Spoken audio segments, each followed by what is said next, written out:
नमस्कार, राज की बात में आपका स्वागत है। ऐसे तो विपक्षी गठबंधन इंडिया के नेता मीडिया में बड़ी बड़ी बातें कर रहे हैं, बोल रहे हैं कि जिस तरीके से इन लोगों ने गठबंधन बनाया, विपक्षी एकता दिखाया है, उससे भारतीय जनता पार्टी डर गई है, प्रधानमंत्री नरेंद्र मोदी डर गए हैं और इसीलिए अब इंडिया नाम शब्द से ही उनको नफरत होने लगी है। इसे खत्म करना चाहते हैं, इसका नामो निशान मिटाना चाहते हैं और यही कारण है कि प्रेसिडेंट ऑफ इंडिया की जगह प्रेसिडेंट ऑफ भारत का जिक्र किया गया है लेटर के अंदर, जो कि G20 के नेताओं को आमंत्रण पत्र भेजा गया है। लेकिन यह कोई सामान्य बात नहीं है। बात इस स्तर पर है कि पर्दे के सामने तो ये बड़ी बड़ी बातें करते हैं, चिल्ला चिल्ला कर बोलते हैं भारतीय जनता पार्टी डर गई है, पीएम मोदी डर गए हैं। लेकिन जब बंद कमरे में बैठ के होती है तो सबके चेहरों पर हताशा, निराशा दिखाई पड़ता है, क्योंकि अब इन लोगों को लगने लगा है कि चार ऐसे बड़े मुद्दे अब सामने आ चुके हैं जिसका जवाब इनके पास नहीं है। जिस तरीके से इन लोगों ने एक कॉन्सेप्ट तैयार किया था और बेंगलुरु की बैठक में जो प्रपोजल आया था कि इस गठबंधन का नाम INDIA रखा जाना चाहिए ताकि भारतीय जनता पार्टी इसका विरोध न कर पाए। क्या स्लोगन दे पाएगी भारतीय जनता पार्टी कि हम इंडिया के खिलाफ हैं, इंडिया के विरोधी हैं? इंडिया शब्द ऐसा है जिसका विरोध भारतीय जनता पार्टी पोस्टर में नहीं कर सकती कि वी अगेंस्ट इंडिया, ऐसा शब्द नहीं लिख सकती। और प्रधानमंत्री नरेंद्र मोदी के लिए भी यह अनकंफर्टेबल होगा कि वो इंडिया शब्द का विरोध करे। लेकिन दांव उल्टा पड़ गया। यहां तो इनको पता ही नहीं था कि जो टीम राहुल गांधी ने बना रखी है, जो टीम ममता बनर्जी, अरविंद केजरीवाल ने बना रखी है, इन लोगों का दिमाग जहां चलना बंद होता है वहां पर प्रधानमंत्री नरेंद्र मोदी की टीम का दिमाग चलना शुरू होता है। और जैसे ही इंडिया शब्द आया वैसे ही इसको घमंडिया गठबंधन कहने के साथ साथ इंडिया शब्द के खिलाफ एक परसेप्शन बना दी गई। और वो परसेप्शन क्या था? ये परसेप्शन था, ये ब्रिटिश मानसिकता है, विदेशी मानसिकता है और इस पर प्रहार शुरू हो गया। और उसकी शुरुआत प्रेसिडेंट ऑफ भारत से हुई। हालांकि पहले मंचों पर इसकी चर्चा हुई, लेकिन जैसे ही प्रेसिडेंट ऑफ भारत का लेटर हेड सामने आया, विपक्ष को लगा कि अब तो पूरी अवधारणा बदल चुकी है। और अचानक से ये लोग इस मामले के सामने आने के बाद बैठकों पर बैठकें करने लगे। पहली बैठक जो हुई वो सोनिया गांधी के आवास यानी 10 जनपद पर हुई। 10 जनपद पर बैठक हुई कांग्रेस संसदीय दल का, क्योंकि इन लोगों को लगता है कि गठबंधन एक तो दिखावा है, गठबंधन सीट शेयरिंग के फार्मूले तक नहीं पहुंच पाएगा। हर रोज एक नए जो विवाद हैं वो पैदा हो जाते हैं। ममता बनर्जी उधर से कह रही है कम्युनिस्ट पार्टी को बाहर करो, बंगाल में हम उसके साथ गठबंधन नहीं कर सकते, अगर आपके साथ गठबंधन करेंगे पहले से तय होना चाहिए सीट शेयरिंग फार्मूला। और उसमें भी ममता बनर्जी 80% सीटों पर दावा कर चुकी हैं, यानी कि जो पश्चिम बंगाल के 42 सीटें हैं उसमें से 80% सीट ममता बनर्जी की पार्टी को मिलना चाहिए और 20% में कांग्रेस तय कर ले, वामपंथी पार्टी तय कर ले, ये उनकी मर्जी है। उसी तरीके से कांग्रेस जो स्ट्रेटजी बना रही है, स्टेट यूनिट के नेता उससे परेशान है। आला कमान की बात आती है, पंजाब के अंदर फिर से खबर आई, पंजाब के नेता कह रहे हैं यहां तो आला कमान की तरफ से भी कहा गया है और हम लोगों ने भी 13 के 13 सीटों पर अपनी तैयारी पूरी कर ली है। सिद्धू आला कमान की चापलूसी में लगे हैं, क्योंकि सिद्धू को लगता है अब पंजाब की सियासत में उनका अस्तित्व तभी बचेगा जबकि दिल्ली से उनके लिए कोई बड़ी जिम्मेदारी मिलेगी। लेकिन ये तो तय है सीट शेयरिंग फार्मूला जो है वो अटक गया है किसी भी स्टेट में जहां पर मल्टी पार्टीज है, इंडिया गठबंधन के अंदर नहीं होगा। इसलिए कांग्रेस भी अलग तरीका अपना रही है। सेंट्रल इलेक्शन कमेटी हो या फिर संसदीय दल की बैठक हो या फिर आगे का एजेंडा हो, चुनाव को बेहतर तरीके से अपने प्रदर्शन में शामिल करने वाले समिति हो और फिर इसीलिए 10 जनपद पर एक बैठक हुई कांग्रेस संसदीय दल की। मल्लिकार्जुन खड़गे को भी बुलाया गया था, अलग अलग स्टेट के लीडर भी आए थे, जिसमें पंजाब के उस लीडर को भी बुलाया गया जो आजकल असंतुष्ट चल रहे हैं, यानी मनीष तिवारी को। मनीष तिवारी को इतने दिनों से कोई बड़ी जिम्मेदारी नहीं दी जा रही थी, यहां तक कि पंजाब में जब विधानसभा का चुनाव हुआ उन्हें तो स्टार प्रचारक की लिस्ट में शामिल तक नहीं किया गया। ऐसी स्थिति हो गई थी कि उनसे कोई बातचीत नहीं थी बड़े नेताओं की, शीर्ष नेतृत्व की। लेकिन अब अचानक से लगा चुनाव आने वाला है, पंजाब में एक सांसद हैं मनीष तिवारी, और अगर वो दूसरी पार्टी यानी भारतीय जनता पार्टी के टिकट से खड़े होते हैं तो उनकी जीत भारतीय जनता पार्टी से भी तय है। भाजपा वहां पर बेहतर प्रदर्शन की तैयारी पंजाब में कर रही है, पूरा संगठन बदल रहा है, कांग्रेस के कई नेता भारतीय जनता पार्टी में शामिल हो रहे हैं और अकाली दल के साथ भी गठबंधन की संभावना बढ़ी हुई है, क्योंकि अकाली दल को तो मुंबई बैठक के लिए बुलाया गया, वो गया नहीं। अकाली दल के नेता जानते हैं कि कांग्रेस के साथ गठबंधन संभव नहीं है, आम आदमी पार्टी और कांग्रेस एक मंच पर रहे तो और असंभव है, इसलिए पुराने जो गठबंधन सहयोगी हैं एनडीए के अंदर ही वापसी कर ले। इसलिए संसदीय दल की जो बैठक हुई उसमें कई मुद्दे उठाए गए जो कांग्रेस से संबंधित था कि ये जो इंडिया ब्लॉक है इसके नेता हर रोज जो बयानबाजी करते रहते हैं, हमें कमजोर करने की कोशिश कर रहे हैं, इसको थोड़ा छटनी करनी चाहिए। कई चुनावी रणनीतियों पर चर्चा हुई, क्योंकि कुछ देर बाद ही बैठक एक होनी थी इंडिया ब्लॉक के लोकसभा राज्यसभा में फ्लोर लीडर के साथ मल्लिकार्जुन खड़गे की, और मल्लिकार्जुन खड़गे जो बैठक में जाएंगे तो उससे पहले उन्हें बताना पड़ेगा, सोनिया गांधी डायरेक्ट करेंगी कि क्या क्या करना है। राहुल गांधी इस बैठक में तो नहीं थे, लेकिन राहुल गांधी के सबसे करीबी चहेते नेता जो आजकल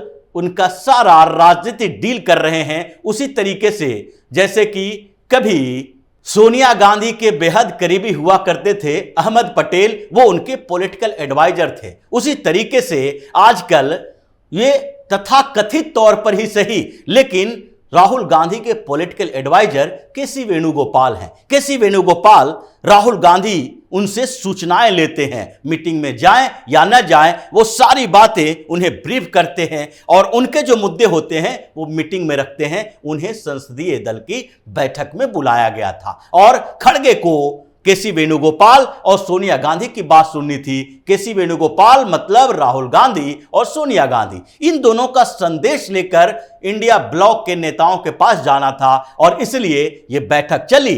कई मुद्दों पर चर्चा हुई। सोनिया गांधी ने कहा कि हमें अकेले दम पर यह परसेप्शन क्रिएट करना है कि कांग्रेस ही अब संविधान को बचा सकती है, कांग्रेस ही पीएम मोदी को चैलेंज कर सकती है, कांग्रेस ही इस देश को बचा सकती है। जो राहुल गांधी आगे करने वाले हैं G20 की बैठक के दौरान, जो वो यूरोप जा रहे हैं, उस यूरोप दौरे के पीछे भी यही वजह है कि एक हिंदुस्तान के लिए ऐसी छवि गढ़ो विदेशों में जाकर जिससे कि लोगों को लगे, पूरी दुनिया के लोगों को लगे कि हिंदुस्तान में एक सरकार है जो कि जबरदस्ती अनडेमोक्रेटिक तरीके से कब्जा किए हुए है। यह परसेप्शन क्रिएट करने की कोशिश है और इन्हीं मुद्दों पर अंदर में बैठक में चर्चा हुई, कई बातें कही गई। 4 मुद्दे ऐसे थे जिस पर गंभीर चर्चा हुई कि इससे कैसे निपटा जाएगा। उसमें से एक मुद्दा तो स्पेशल सेशन का था कि हम बैठक कर रहे थे मुंबई में, यहां विशेष सत्र के आयोजन की घोषणा कर दी गई। अब उसमें क्या किया जाना चाहिए, क्योंकि इंडिया ब्लॉक के सारे लीडर यानी कि अलग अलग पार्टियां ये हमारे साथ खड़ी नहीं होगी। कभी हो सकता है जैसे कि अविश्वास प्रस्ताव के दौरान कांग्रेस के सांसद प्रधानमंत्री नरेंद्र मोदी के भाषण के समय बाहर चले गए थे, लेकिन सारे विपक्षी पार्टी के सांसद नहीं गए थे। कुछ ऐसी स्ट्रेटजी बनानी पड़ेगी कि ये लोग जाएं या न जाएं, हम दिखाने की कोशिश करें। ये सारी चर्चाओं के साथ इनका एक भारी भरकम निर्देश लेकर मल्लिकार्जुन खड़गे अपने घर पर पहुंचे और वहां पर फिर इंडिया ब्लॉक के फ्लोर लीडर के साथ बैठक हुई। समाजवादी पार्टी के रामगोपाल यादव भी पहुंचे, डेरेक ओब्रायन टीएमसी से पहुंचे, आम आदमी पार्टी से ये 2 जो जोड़ी हैं संजय सिंह और राघव चड्ढा ये दोनों पहुंचे, अलग अलग नेता पहुंचे और शिवसेना यूबीटी से संजय राउत को बुलाया गया था। सारे नेता वहां थे, उसमें से डीएमके के टीआर बालू भी शामिल थे। लेकिन जब बातचीत का दौर चला, 4 मुद्दों पर चर्चा होनी थी, हंगामा खड़ा हो गया। क्योंकि वन नेशन वन इलेक्शन का विरोध किस आधार पर करें? क्योंकि इंडिया ब्लॉक के नेता जो हैं वो तो अपने अपने निजी कारणों से विवादों में फंसे रहते हैं। डीएमके के नेता ने ऐसी बात कह दी सनातन विरोधी, जिससे कि पूरे देश में हंगामा हो रहा है। केजरीवाल कुछ और कह देते हैं, ममता बनर्जी कुछ और बोल देती है, शिवसेना की तरफ से कोई और बयान आ जाता है। ये कोऑर्डिनेशन ही नहीं है, इसलिए विश्वास नहीं था। और दूसरा मुद्दा जो इंडिया बनाम भारत का है, उस पर भी ये कहा गया हम लोग जो विशेष चर्चा करेंगे, एक निर्देश जारी करेंगे अपने अपने नेताओं प्रवक्ताओं को कि कंट्रोवर्शियल बातें न करें। जैसे कि आप बार बार हर कोई पार्टी का नेता अपने नेता को प्रधानमंत्री का दावेदार बता देता है। ये कई चर्चाएं हुई, हंगामा हुआ, लेकिन नतीजा कुछ नहीं निकला। खड़गे के आवास पर सिर्फ चाय कॉफी पीते हुए रात भर बेचैनी का माहौल रहा। कभी भी कोई भी समाधान नहीं निकला। सब हताश थे इस बात के लिए कि अगर ये मुद्दे जो सामने आए हैं, इंडिया बनाम Bharat, one nation one election, Bharat की बेहतर उपलब्धि G20 और चंद्रयान मिशन में, उसके बाद भ्रष्टाचार के खिलाफ पीएम मोदी की मुहिम, और फिर संसद के माध्यम से कई और सुधार करना जिसमें गुलामी के सारे प्रतीकों का खात्मा करना है।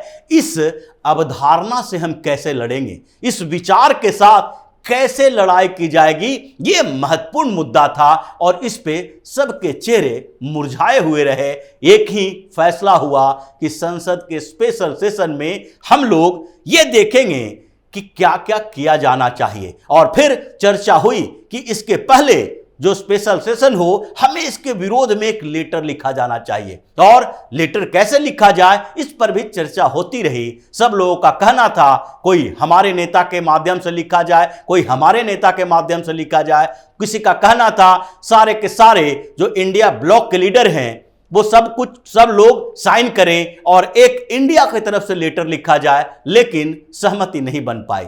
जब सब आपस में उलझते रहे, उसके बाद एक सहमति बनी कि संसदीय दल के नेता कांग्रेस के सोनिया गांधी हैं, तो सोनिया गांधी ही क्यों न लेटर हेड पर लिखें, उसका इंपैक्ट दूसरा पड़ेगा। अब सब लोगों के पास कोई चारा नहीं था, क्योंकि किसी के नाम पर सहमति नहीं थी और कांग्रेस ये मानने के लिए तैयार नहीं थी कि जब हमारी संसदीय दल के नेता सोनिया गांधी अपने लेटर हेड पर लिख के भेजें तो उस पर दूसरे नेताओं का साइन हो, सिग्नेचर हो, क्योंकि वो केवल कांग्रेस के संसदीय दल के नेता हैं। अभी इंडिया गठबंधन के कोई कोऑर्डिनेशन समन्वयक या चेयरपर्सन नहीं बनाया गया, इसलिए सिर्फ वो अपने लिए लिखेंगी, कांग्रेस के लिए लिखेंगी। चर्चाएं खत्म हुई, समाधान की कोशिश की गई, लेकिन खुश कोई नहीं था कि आखिरकार स्पेशल सेशन विशेष सत्र के दौरान बेरोजगारी, महंगाई, इन मुद्दों पर जो चर्चा होने की बात कही जा रही है, मणिपुर के मुद्दे पर सवाल उठाया जाना है, ये सारे मामले केवल सोनिया गांधी लिखकर क्यों दें, हमारे नेता क्यों न दें, ये विवाद बना रहा। लेकिन आधे मन से सहमति बनी। अब सवाल यही उठ रहा है कि ये कुछ दिनों के अंदर क्या विपक्ष में एक और विस्फोट होगा, क्या फिर से बिखराव होगा? ऐसा लगता है, क्योंकि जितने बड़े बड़े मुद्दे अब सामने आए हैं उसमें तो यही लग रहा है कि जिस तरीके से पीएम मोदी ने एक एक करके इनकी सारी अवधारणाओं को धराशायी किया है, वो अब एक साथ नहीं रह सकते, आपस में लड़ेंगे, झगड़ेंगे और चुनाव से पहले ही अपने अपने रास्ते पर जाएंगे। कांग्रेस भी यही सोच रही है। विपक्षी गठबंधन के सारे नेता इसी आधार पर अपने अपने लिए रणनीति बना रहे हैं। तो इसी तरह की खबरों के साथ फिर से हाजिर होंगे, तब तक के लिए बने रहिए हमारे साथ और देते रहिए हमें सहयोग, ताकि इसी तरह की खबर हम आपके लाते रहें। धन्यवाद।